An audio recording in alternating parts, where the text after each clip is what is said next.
இந்த தேர்தலில் ஒரு பெரிய ஒரு சூத்திரதாரியாவே பார்க்கப்படுறாரு. தேர்தலில் முழுசா இந்த தேர்தல் கட்டமைக்கப்பட்டதுலேருந்து இன்னொரு விஷால் அணி உருவாகிறது வரைக்குமே எஸ்வி சேகரோட பங்கு பின்னணியில் இருந்திருக்கு.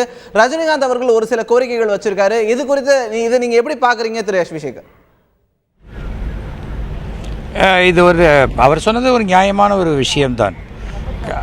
காரணம் என்னவென்றால் இதில் அடிப்படையாகவே எந்த ஒரு தேர்தலையும் கொடுத்த வாக்குறுதிகள் நிறைவேற்றப்பட வேண்டும்.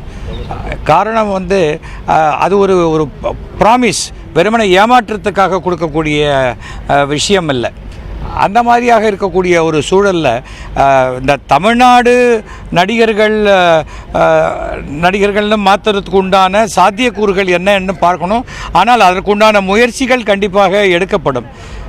காரணம் இப்போ மெட்ராஸை சென்னைன்னு மாற்றியாச்சு. ஆனால் மெட்ராஸ் யூனிவர்சிட்டி பேரை மாற்ற முடியல, மெட்ராஸ் ஹைகோர்ட் பேர் மாற்ற முடியலை.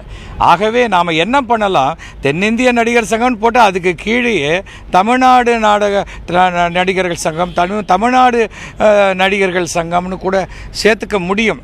தவிர இது ஆரம்பத்திலேயே 4 மொழிகளுக்காக ஏற்படுத்தப்பட்ட ஒன்றை புதுசாக ஆரம்பிக்கிறது வேறு. ஏற்கனவே ஆரம்பித்ததை அழிச்சிட்டு புதுசாக ஒன்று ஆரம்பிக்கும் போது சில மன வருத்தங்கள் ஏற்படாமல் செய்ய வேண்டும். அது ரஜினிக்கு கண்டிப்பாக அந்த உணர்வுகள் கண்டிப்பாக புரியும்.